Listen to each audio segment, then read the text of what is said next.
Assalamualaikum warahmatullahi wabarakatuh. Seluruh bangsa dan setanah air, jumpa lagi di channel Jagat Lupitu. Semoga dalam keadaan sehat, tak kurang satu apa, rahmah barokah salam Allah curahkan untuk kita semuanya.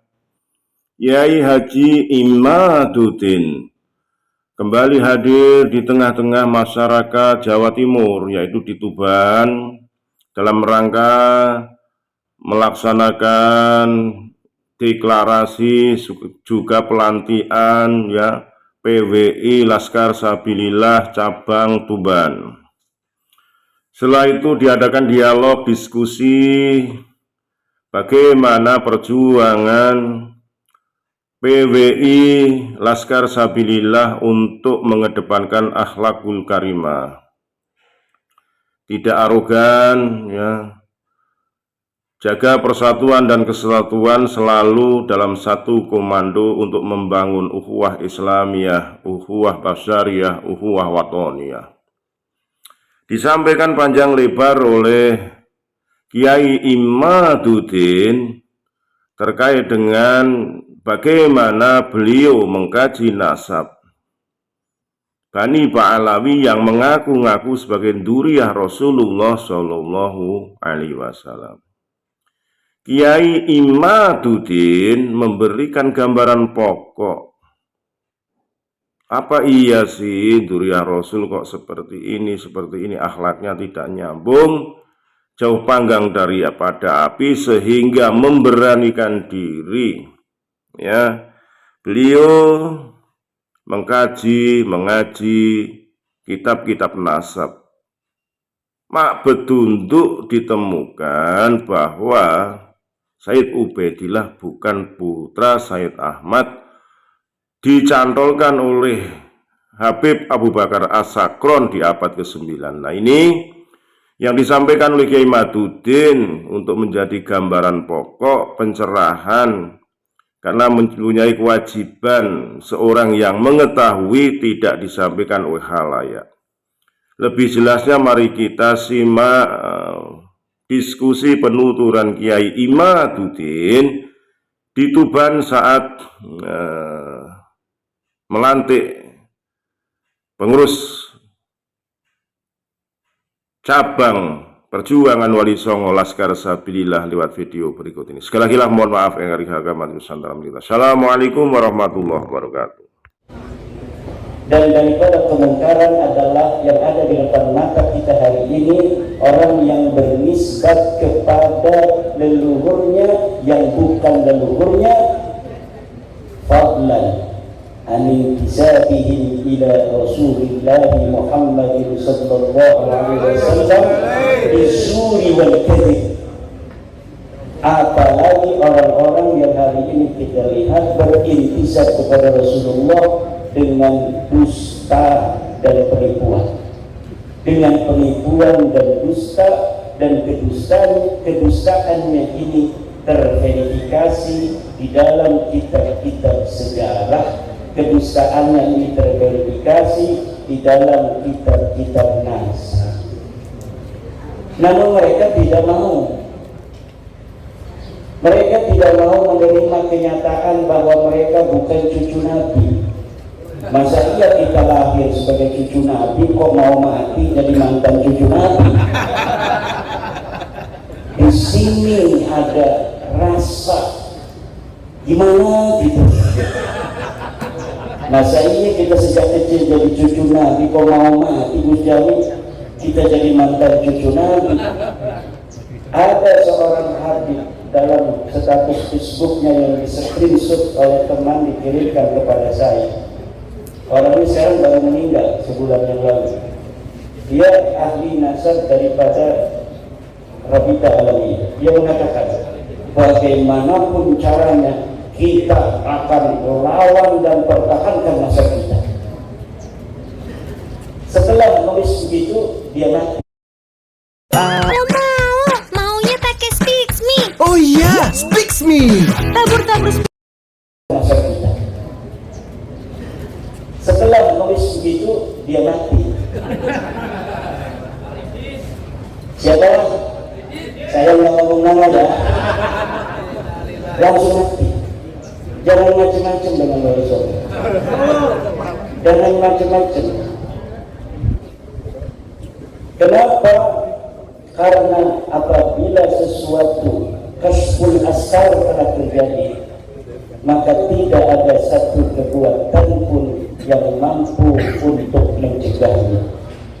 Kalau orang berani untuk berdiri tegak ketika ada bulldozer, maka dia akan terlindas oleh bulldozer. Siapapun dia, kalau Allah sudah berkehendak, dan ini nampaknya Allah betul-betul sudah berkehendak.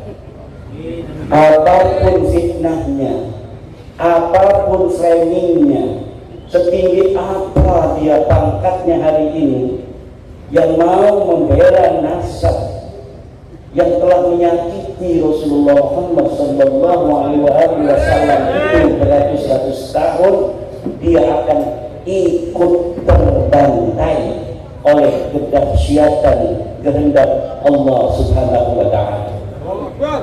Ini yang saya rasakan, yang saya pandangi, yang saya sendiri itu tidak menyangka akan seperti ini. Dan setiap langkah itu diberikan kemudahan oleh Allah, karena bukan Imaduddin yang mau, bukan Gus Jami yang mau, bukan Gus Abbas yang mau, bukan Gus Suhaili wong bodoh yang mau. Wong pintar pun tidak bisa, apalagi cuma wong bodoh. Tapi ini nampaknya memang betul-betul kehendak Allah Subhanahu wa ta'ala. Tidak ada jalan lain, terima saja, ente bukan cucu Nabi. Allahu Akbar. Terima saja. Kalau tidak terima, bahaya. Bahaya. Secara ilmu nasab sudah terbukti. Mereka menisbatkan diri kepada Ahmad bin Isa yang ada di abad ketiga, keempat. Menurut versinya mereka keempat. Menurut versi saya sebenarnya beliau hidup di abad ketiga. Tetapi menurut Ba'alwi dia wafat 345 Hijriah. Menurut yang saya baca, tahun 243 beliau sudah berumur 20 tahun ada di Madinah Al-Munawwarah. Berarti ketika wafat 345 ini orang yang bernama Sayyid Ahmad bin Isa sudah berumur 131 tahun. Dan itu walaupun mungkinat indallah, tetapi nadirul wujud. Itu maksudnya kepada syad mukhaliful qiyas wal isti'mal. Orang berumur 130 tahun, kemudian dia berhijrah 317 Hijriah pada umur 100 tahunan. Ngapain dia berhijrah dari Basra umur 100 tahun, bentar lagi mau mati?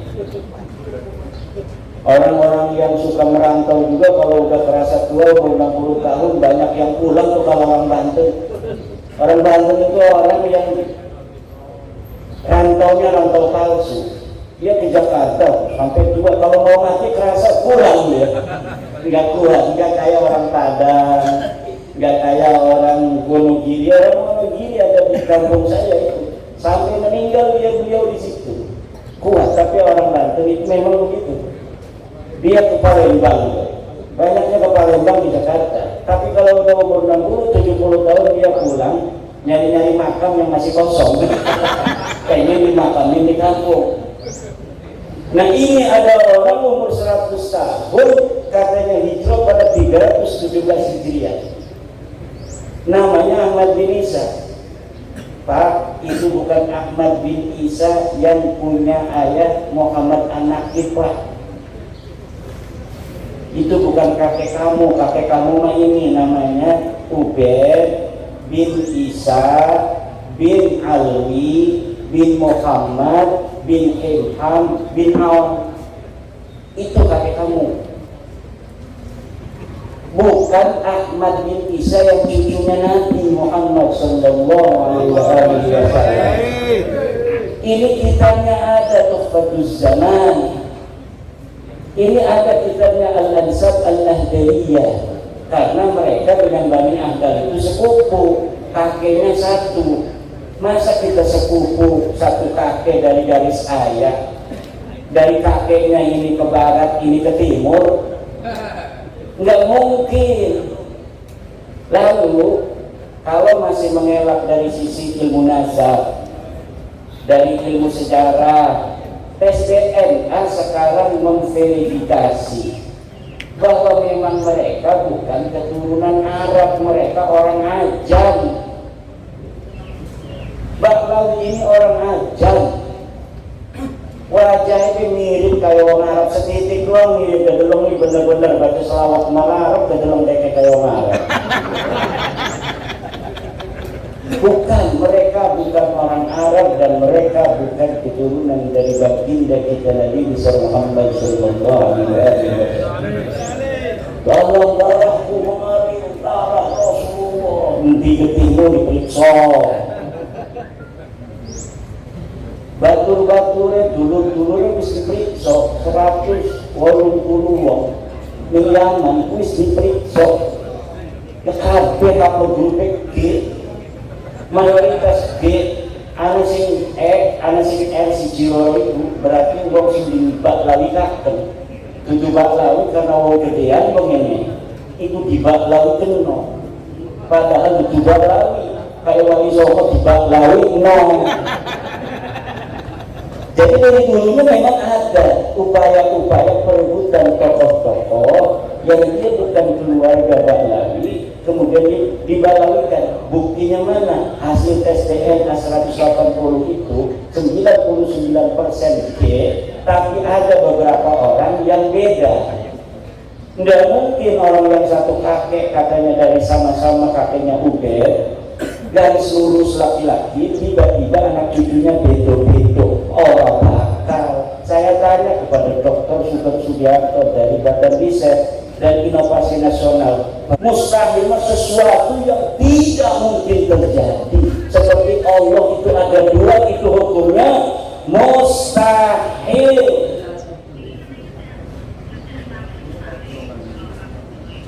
Jadi seperti hukumnya Tuhan itu ada dua, begitulah hukumnya Bahlawi ini keturunan baginda Nabi besar Muhammad sallallahu alaihi wasallam.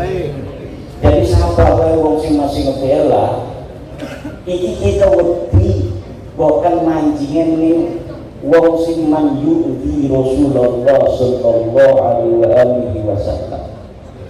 Walladzina yuduna Rasulullah lahum adzabun alim. Al-Quran sih ngomong, walladzina yuduna Rasulullah lahum adzabun alim. Dan orang-orang yang menyakiti Rasulullah, mereka akan mendapatkan siksa yang memedihkan. Alimun bermakna mulimun, siksa yang memedihkan. Bagaimana kalau mereka Rumel Abbas, Romli Al-Idrus atau Idrus Romli, pembela Bahlawi itu nanti ketemu Rasulullah Muhammad SAW. Betapa malunya mereka nanti ketemu Rasulullah Muhammad SAW dalam keadaan mereka membela orang-orang yang mencangkok nasab Rasulullah Muhammad SAW, mengaku keturunannya, namun mereka bukan keturunannya. Oke lah, dulu-dulu mereka tidak tahu hukumnya itu laisa alaikum harajun fima akhtatum bih wa laisa alaikum junahun fima akhtatum bih. Kalian tidak berdosa terhadap kesalahan menyebut daripada keturunan itu di masa-masa yang lalu karena kamu tidak tahu. Walakin ma ta'ammadat qulubukum, tetapi yang berdosa itu sudah tahu tapi sengaja tidak mau menerima. Kita sudah kasih tahu kan? Sayang, sini sayang. Dek, sini dek. Itu Nabi, ya saya itu Nabi, saya bin Ahmad bin Sayang. ini Ubed bukan anaknya Ahmad. Kakek saya ngomong begitu, Yahudi pasek. Jangan Yahudi pasek. Sabar, jangan marah. Sabar. Ini kitabnya nih, Tahdhibul Ansar. Gak ada bapak kamu itu Ubed namanya anak Ahmad bin Isa. Ini kitab abad kelima nih, namanya Tahdhibul Ansar karya Al-Ubaidi. Ini kitab Al-Majdi karya Al-Umari. Ini 10. Jadi bapak kamu itu ada enggak? Ini tidak ada itu berarti bukan berarti tidak ada, tidak ditemukan berarti tidak ada. Kalau di kitab ini tidak ada, di kitab lain bisa jadi ada. Mana kitab lainnya enggak ada? Kalau kitab lainnya ada, kalau gimana? Kita cari lagi kemana-mana enggak bakal ada. Kalau memang tidak ada, bagaimana sesuatu yang tidak ada dia dapatkan? Namanya itu nasab jadi-jadian. Betul apa enggak ya? Yai Ansori punya anak berapa? 3. Anaknya cuma 3. Namanya siapa? Maulana Ansori. 2. Muhammad Maula Ansori. Iya. 3. Nuraini Ansori. Nah, mulai ini udah namanya anaknya 3, Nuraini, Maulana Ansori, dan satunya Ni'amul Maula Ansori. Ni'amul Maula Ansori. Kan udah 3 tuh. Catat tuh kan, 3 misalnya. Lalu 100 tahun lagi, karena ini orang besar, cucu daripada Joko Pintir, lalu ada yang ngomong anaknya 4 tambah Samlawi. Samlawinya Habib Lutfi. Sebelum beliau ini bikin apa namanya catatan pribadi. Ada kitab Taqiyul Qaul dicatat anak saya 3. Ini kan bukti sejaman. Ada lagi buku harian catat anak saya 3. Anak pertama lahir tahun sekian, anak kedua tahun sekian, anak ketiga tahun sekian. Ya anaknya cuma itu aja. Maulana Ansori, Nuraini sama satunya itu nggak ada Samlawi. Kata yang ngaku-ngaku keturunan dari Kiai Ansori itu ada, tapi tidak dicatat. Dalilnya dalam qaidah ada adamul wujdan la yadullu ala adamil wujud. Apa katanya? Adamul wujdan la yadullu ala adamil wujud. Tidak ditemukan bukan berarti tidak ada. Betul, ada kaidah itu. Tidak ditemukan bukan berarti tidak ada. Ada orang bawa motor ke rumah, bawa kunci, trek, kuncinya diambil, dicantolin di paku. Dia lupa paku yang mana, apa di kamar ini? Oh nyari dia, istrinya mau cepet anterin saya ke pasar, nggak ada kuncinya. Kata istrinya, ada lurus dan daya dulu ala adamil wujud. Betul itu, karena ada apa? Lahu qarinah, ada qarinah. Apa qarinahnya? Dia punya motor. Dan kalau dia itu naruh motor depan rumah, biasanya kuncinya dibawa ke dalam dan biasanya dicantolin. Dicari-cari nggak ketemu bukan berarti tidak ada. Ada kuncinya dalam rumah tapi belum ditemukan. Tetapi dia harus punya lahu dalilun wa hujjatun wa qarinatun. Qarinahnya apa? Adanya motor di depan rumah, motor dia. Masa dia punya motor nggak punya kunci? Betul atau tidak? Kemudian dia biasanya bawa kunci itu ke dalam rumah. Kemudian dia ingat naruh di paku. Itu qarinahnya banyak, hujahnya banyak, dalilnya banyak, hanya belum ditemukan aja ke kunci. Tapi Ubed ini sebagai anaknya Ahmad ini laisa lahu qarinah, laisa lahu dalil, wa laisa lahu hujjah. Enggak boleh pakai dalil la adamul wujdan la yadullu ala adamil wujud. Tetapi pakai dalilnya adalah al-ilmu bi'adami dalil dalilun. Mengetahui tidak adanya dalil adalah dalil bahwa memang orang itu tidak ada. atau memang minimal orang itu bukan anak Ahmad bin. Yang kedua pakai dalilnya adalah la ibrata bil dhannil bayyinil khata'uh, tidak direken, tidak dihitung sebuah sangkaan yang telah jelas salahnya. Guru-guru kita, yaya kita, mbah-mbah kita tidak pernah nanya-nanya silsilah kalau ada hati. Jadi anak hadir turunan Nabi, Masya Allah, terima kasih, barokah doain, barokah nih, doa,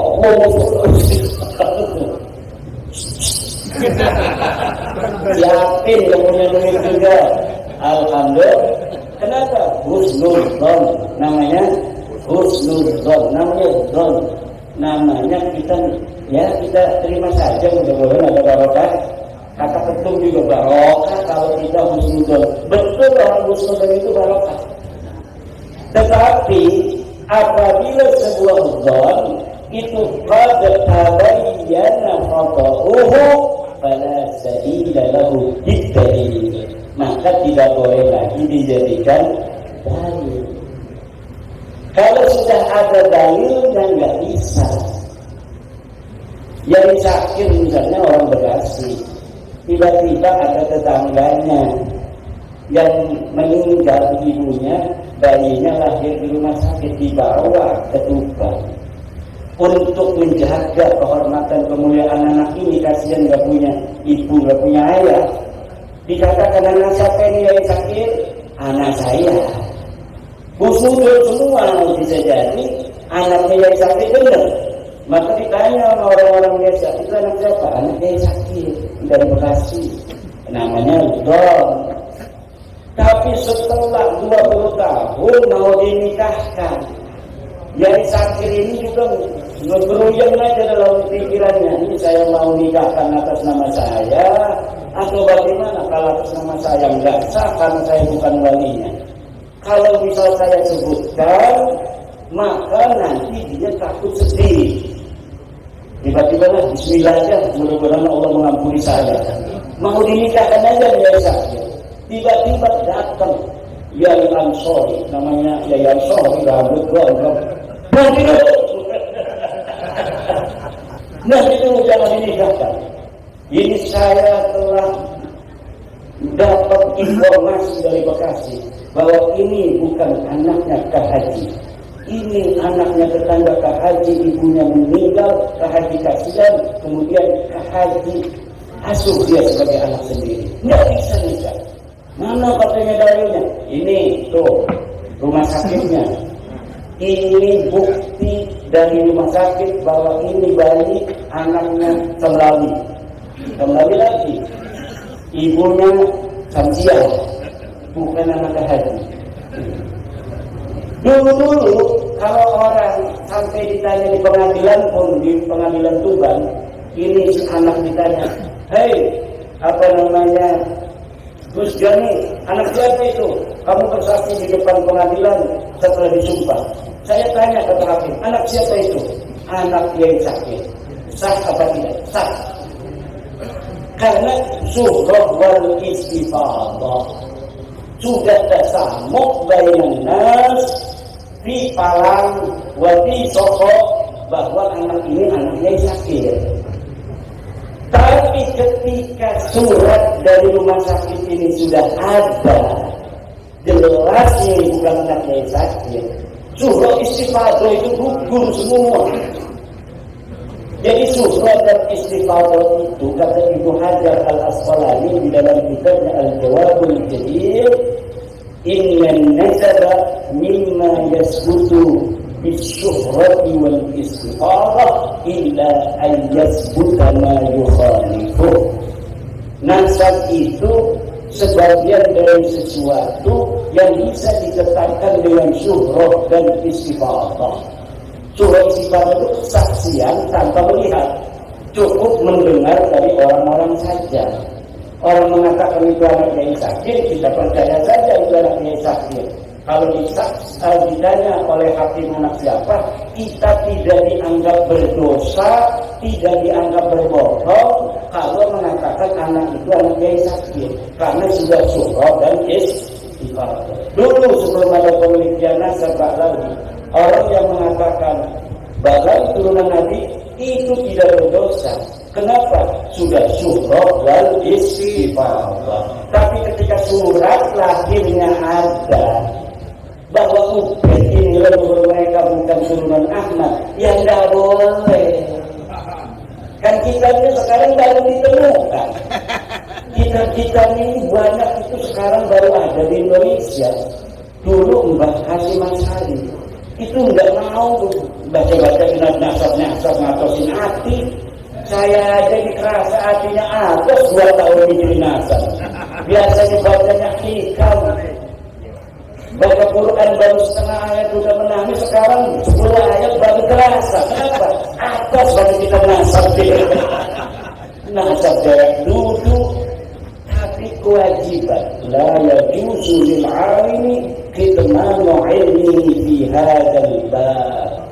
Tidak boleh bagi orang alim untuk menyembunyikan, haram hukumnya. Kalau misalnya Yai Ansori tadi tahu si perempuan itu bukan anaknya Yai Sakir, mau ditauhidkan saja oleh Yai Sakir, hukumnya haram. Karena nanti akan berzina seumur hidup. Tidak ditunggu. Anaknya tidak sah dinikahkan oleh bukan ayahnya, kok ayah angkat tidak sah menikahkan, tapi Yai Sakir menikahkan dan bukan anaknya. Anaknya mengira bahwa dia itu sudah sah nikahnya, padahal indallahi la yasihhu. Indah Syekh Sakir sendiri la yasihhu, indah Ki Ansori juga la yasihhu. Nah ini, nah kita sekarang kasihan sama mereka. Wes macam mana tuh? Tidak ditutupi Nabi, orang yang bisa ditutupi Nabi jadi bupati. Di Abdul Hamid Mujib nyalon wali kota, orang nandel nasab. Jokowi raja kita, raja besar. Ini raja besar, Jokowi jangan macam-macam. Raja besar mengalahkan Raden Wijaya, apalagi pakai Nambi. Apa yang Tuhan? Orang Galawe itu masih belum saya masih punya sebelah Ronggolawe, Lembu Petang, semacam-macam anak kebohan abang segala macam.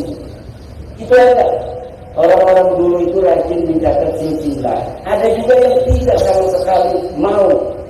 Kebetulan ada orang yang rajin nyatet dari orang ponakan sepupu-sepupunya. Akhirnya kita tahu bahwa ada gerobokan dicopot halus segala. Saya ini masih turunan bidadari, Pak. Nawang mulai.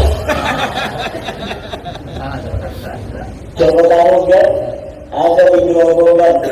Nah itu tidaklah ada artinya sebuah don apabila sudah ada bukti. Tidak bisa. Ada lagi yang bilang, jangan fitnah. Ubaidillah imam atau Ubaidillah imam apa? Orang nggak ada namanya di dalam sejarah. Mujtahid mutlak. Mujtahid mutlak itu kan sebangsanya Imam Syafi'i. Yang semasa dengan Ubaidillah itu banyak ulama-ulama disebutkan di dalam kitab.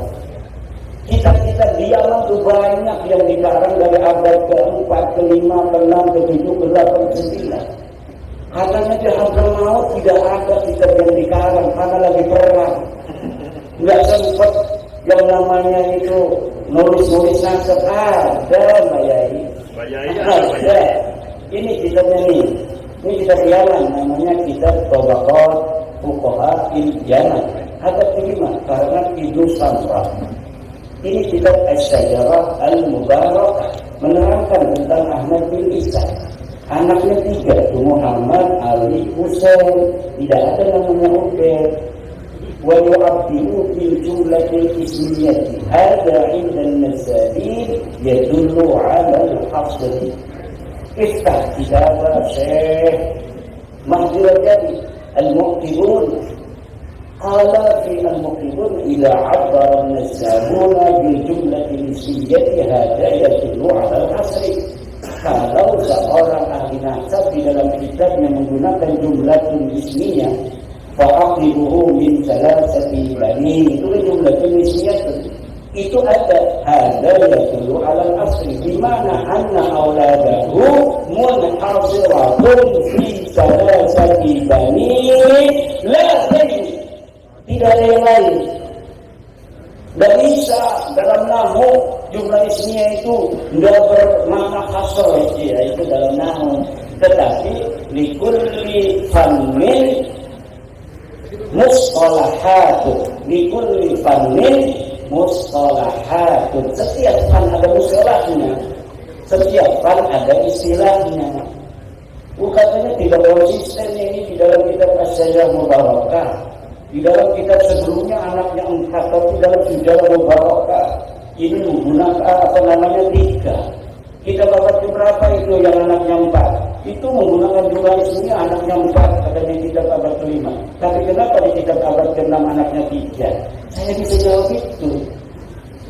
Pada saat itu anaknya 4. Tetapi ahli nasab itu punya qaidah yang ditulis itu hanya yang berketurunan.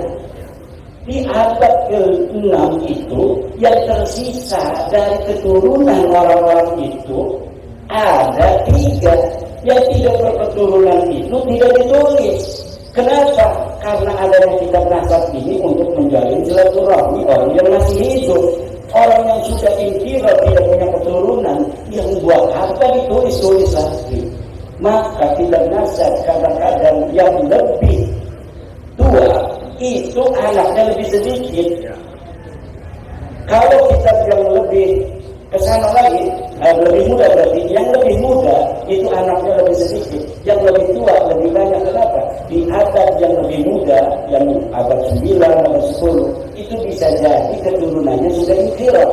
Yang sudah inqirad itu tidak lagi ditulis. Karena di dalam kitab nasab itu pakainya istilahnya itu fa'aqab, maka dia berketurunan. Jarang sekali hanya menulis anak, tapi yang menulis itu siapa yang berketurunan. Karena tujuan ilmu nasab itu lisilatil arham wattaqullaha wal arham. Jadi munasab itu lisilatil arham. Kayak saya mengetahui jalur silsilah, ketemu dengan Gus Jami, alhamdulillah kita nyambung di Nabi Adam. Alhamdulillah.